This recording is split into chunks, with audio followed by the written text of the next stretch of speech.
Welcome everyone to this exciting interview segment. Today we have the pleasure of sitting down with Alexandra Johnston, star of the Lifetime movie Little Desire. Join us as we delve into her character and the challenges of filming this movie. Thank you for being here with us, Alexandra. Thank you. I'm so excited to be chatting with you today. It's a pleasure for me. So, can you tell us a little bit about your character in Little Desire? Yes, happy to.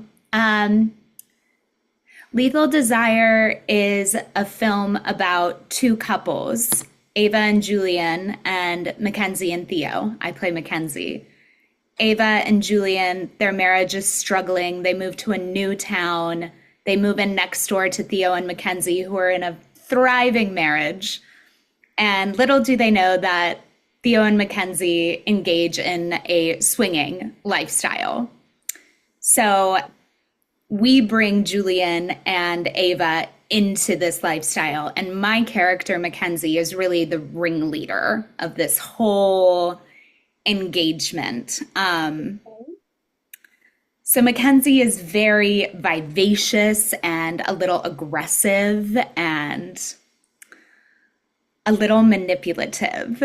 And she's very good at getting exactly what she wants out of anyone. So she's a fun character. She's got a lot of personality and she was really a delight to play. But that's like a good umbrella statement of who Mackenzie is in this movie. Great. And what initially attracted you to your role in this movie? Yeah. Gosh, I mean, the first time I read the script, I think I was like on the edge of my seat by the end. Like, what is going to happen? It's a really, really fun film. But what I really liked about Mackenzie was that she was so calculating and I mean, really, she is a master manipulator. She is so sweet and loving and outgoing on the surface, but she is like playing a chess piece at every move she makes. Everything is thought out and planned, and she knows what she wants and how she's going to get it.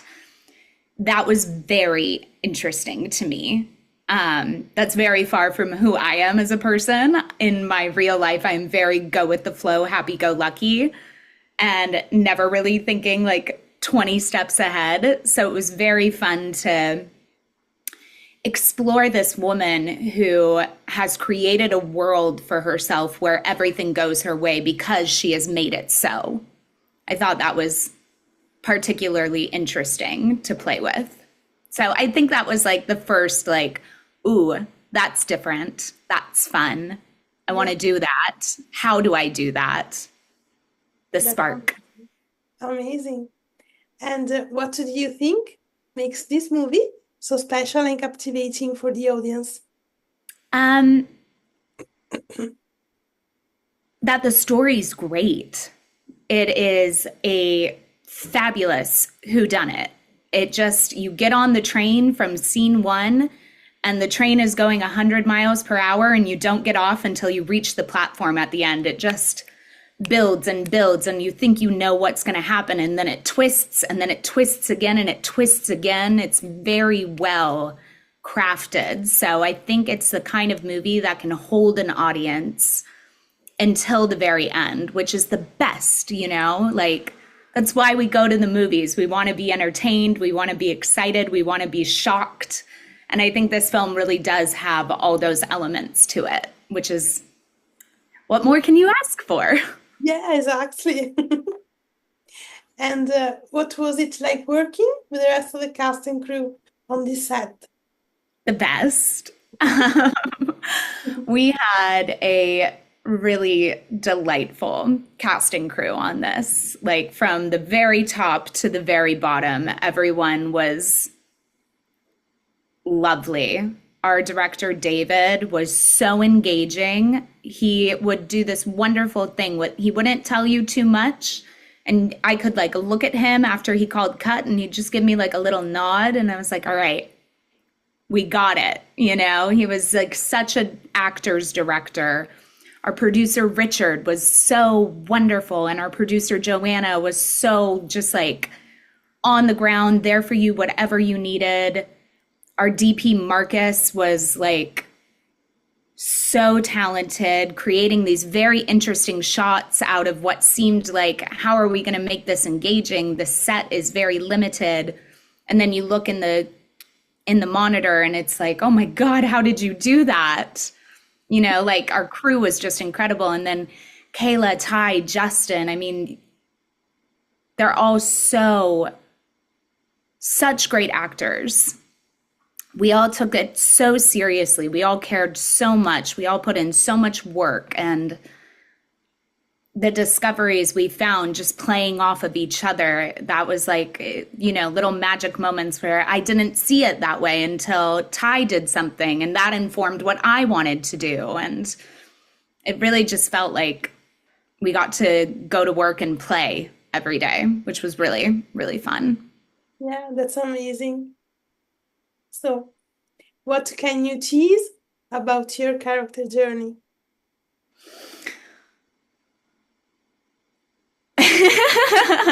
Not much. I can say that Mackenzie, from scene one to the end, is not what she seems. She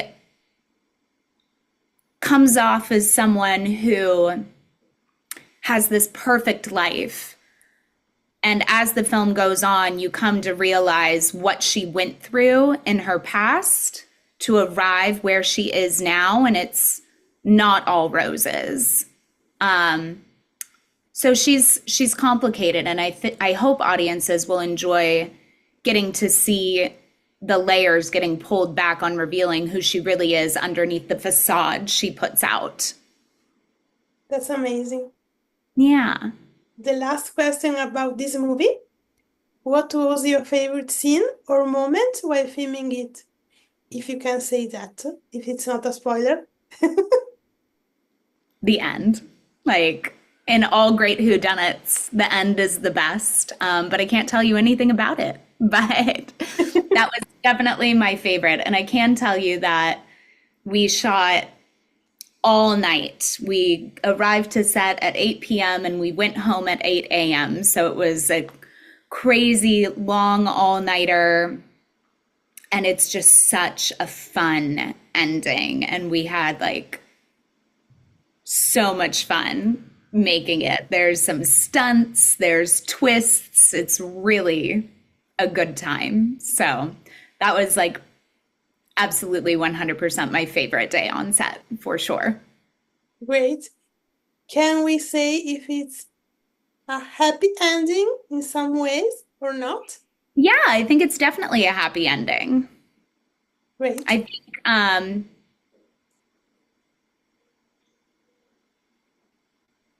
don't think that gives anything away. But I think, yeah, like you're going to be satisfied as an audience member at the end of it. Great. Yep.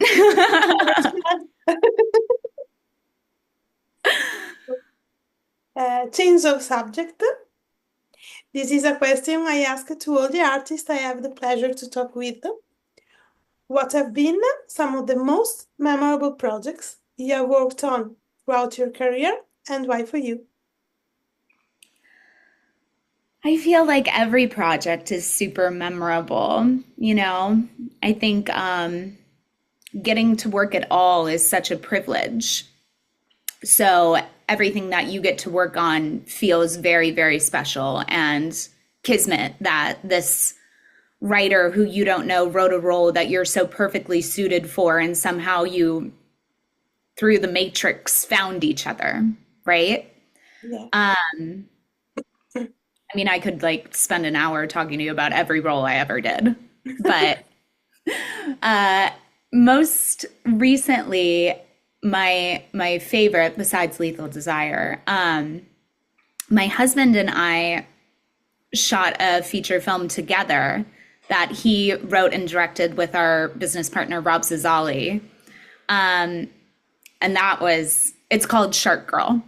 Um, and I think that is like definitely very high on the list for many reasons. One, it's something I made with my husband, which is super special.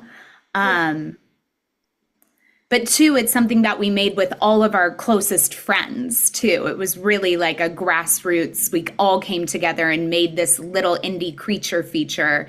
And somehow it turned out great. And now it's on all these different platforms for people to watch. And it felt like sort of this like magic trick that we pulled out of a hat. And I look back on it and I'm still not entirely sure how we pulled the whole thing off, but somehow we did, with a lot of grit and delusional confidence that we could do it, you know? Yeah, yeah. But that's a really fun little indie.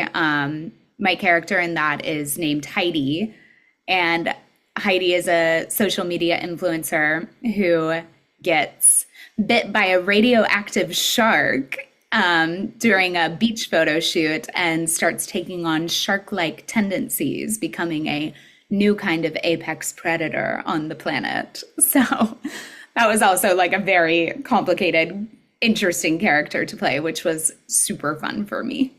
Yeah. Where we can say we can watch it?